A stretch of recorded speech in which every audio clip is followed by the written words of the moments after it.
नमस्ते friends, आज आपण घरातीलच तांदळाच्या पिठापासून मऊ लुसलुशीत असे मसाला घावणे बनवतोय। फक्त 10 ते 15 मिनिटांमध्ये फटाफट ही रेसिपी आपण चटणीसोबत बनवणार आहोत।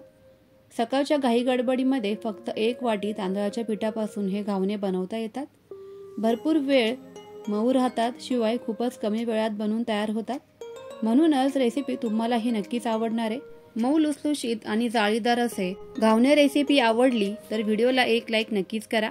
चला तर मग फ्रेंड्स, पटकन वेळ न घालवता रेसिपीला सुरुवात करूयात। घावणे बनवण्यासाठी इथे सर्वात आधी मी एक बाउल घेतलेला आहे आणि त्या बाउलमध्ये 1 वाटी तांदळाचे पीठ घेतलेले आहे। नॉर्मल आपण रेग्युलर भाकरीसाठी तांदळाचे जे पीठ वापरतो तेच पीठ इथे वापरायचं आहे, किंवा मग बाजारामध्ये तांदळाचे पीठ रेडीमेडही विकत मिळतं। आता यामध्ये पातळ उभा कापलेला कांदा घालायचा आहे, गाजर घालायचं आहे किसलेलं, त्यानंतर चवीप्रमाणे मीठ घालायचं आहे। तुम्ही इतरही भाज्या यामध्ये ॲड करू शकता, जसं की बीटरूट किंवा कोबी। आता हे सर्व साहित्य आपल्याला मिक्स करून घ्यायचे चमच्याच्या मदतीने। 1 वाटी तांदळाच्या पिठासाठी इथे मी सुरुवातीला 1च वाटी पाणी घातलेलं आहे, त्यानंतर पुन्हा 1 वाटी पाणी यामध्ये मी ॲड करत आहे। असं थोडंसं करून आपल्याला पाणी ॲड करायचं आहे, खूप जास्त एकदम करायचं नाही। तांदळाच्या पिठाचा अंदाज घ्यायचा आहे, त्याप्रमाणेच यामध्ये पाणी ॲड करत जायचं आहे, कारण यामध्ये आपण भाज्याही घातलेल्या आहेत, तर भाज्यांनाही बऱ्यापैकी पाणी सुटतं, त्यामुळे हळूहळू अंदाज घेत यामध्ये पाणी घालायचं आहे। आता सुरुवातीपासून टोटल 2 वाट्या पाणी आपण यामध्ये घातलेलं आहे।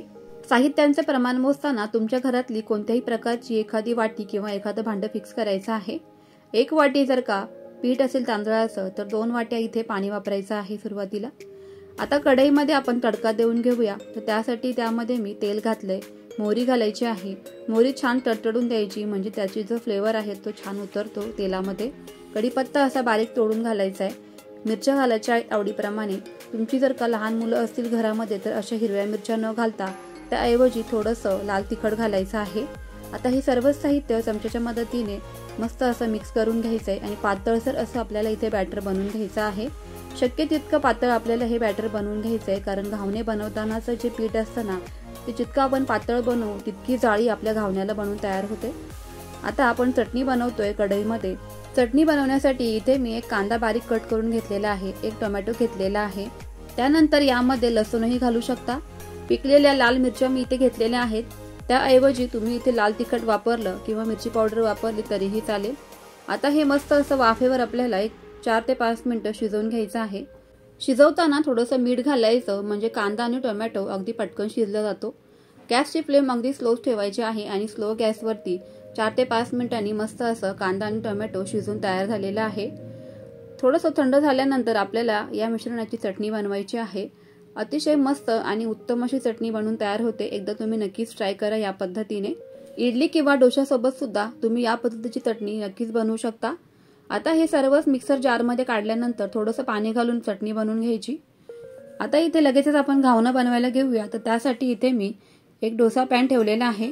डोसा पॅनमध्ये आपण जे बॅटर बनवलेलं तांदळाच्या पिठाचं, तर ते पळीच्या मदतीने हळूवारपणे सगळीकडे मी दाखवते अगदी त्याच पद्धतीने घालून घ्यायचं आहे। पातळसर असं आपल्याला हे बॅटर असं पसरून घ्यायचं आहे, खूप जाड थर बनवायचा नाही, कारण घावणे शक्यतो पातळच असतात आणि पातळ असा लेअर घातल्यामुळे काय होतं ना, की घावण्याला जाळी खूप छान पडते। अगदी स्लो गॅसवरती नॉनस्टिकच्या पॅनवर किंवा लोखंडी पॅनवर तुम्ही असं हे घावण घालून घ्यायचं आहे। अगदीच परफेक्ट आणि मस्त असं अगदी 4 ते 5 मिनिटांनी हे घावण उलटून घ्यायचं आहे। परफेक्ट असं घावणं इथे बनवून तयार झालेलं आहे, तुम्ही बघू शकताय। जाळी तर पहा काय परफेक्ट अशी आलेली आहे, मस्तच। दोन्ही बाजूंनी मस्त असे खरपूस हे इथे घावण मी भाजून घेते आणि सेम पद्धतीने इथे मी आणखी 4 ते 5 घावणे इथे बनवूनच घेते। खूप सोपी पद्धत आहे। सकाळी काय होतं ना, घाई गडबडीमध्ये चपातीचं पीठ भिजवा, त्यानंतर भाजी बनवा, त्यामध्ये भरपूर वेळ जातो। त्यापेक्षा या पद्धतीने जर का तुम्ही घावणे मुलांना डब्याला बनवून दिले ना, तर बराच वेळपर्यंत हे घावणे मऊ लुसलुशीत असेच राहतात आणि तव्यावरनं काढून लगेच गरमागरम खाल्लं तर कुरकुरीतही लागतात। आता हे घावणे कुरकुरीत खायचे की मऊ लुसलुशीत असे बनवून खायचे ते तुमच्या मनावर, परंतु या पद्धतीने घावणे बनवल्यानंतर चव तर अप्रतिमच येते। त्याचबरोबर चटणी रेसिपी ही तुमच्यासोबत मी शेअर केलेली आहे, त्यामुळेच व्हिडिओ आवडला असेल तर एकदा ही रेसिपी नक्कीच ट्राय करा। त्याचबरोबर मला कमेंट बॉक्समध्ये कळवायला विसरू नका। रेसिपी आवडली असेल तर तुमच्या फ्रेंड्स आणि फॅमिलीसोबत जास्तीत जास्त शेअर नक्की करा। म्हणजे त्यांनाही अशा छान छान रेसिपी पाहता येतील। तुम्हाला जर का म्हणजे सर्वच रेसिपी आवडत असतील तर चॅनेलला सबस्क्राईब करायला अजिबात विसरू नका। त्याचबरोबर बाजूलाच असलेले बेल आयकॉनही प्रेस करा, म्हणजे तुम्हाला माझ्या सर्वच रेसिपीचे नोटिफिकेशन मिळत जातील आणि तुम्ही कुठलेच व्हिडिओ मिस नाही करणार। गरमागरम कुरकुरीत अशा घावणे रेसिपी तुम्हीही नक्कीच ट्राय करा। चला तर मग फ्रेंड्स, पुन्हा भेटूयात अशा छान छान आणि सोप्या रेसिपी सोबत। तोपर्यंत always keep smiling and keep cooking. Bye bye friends.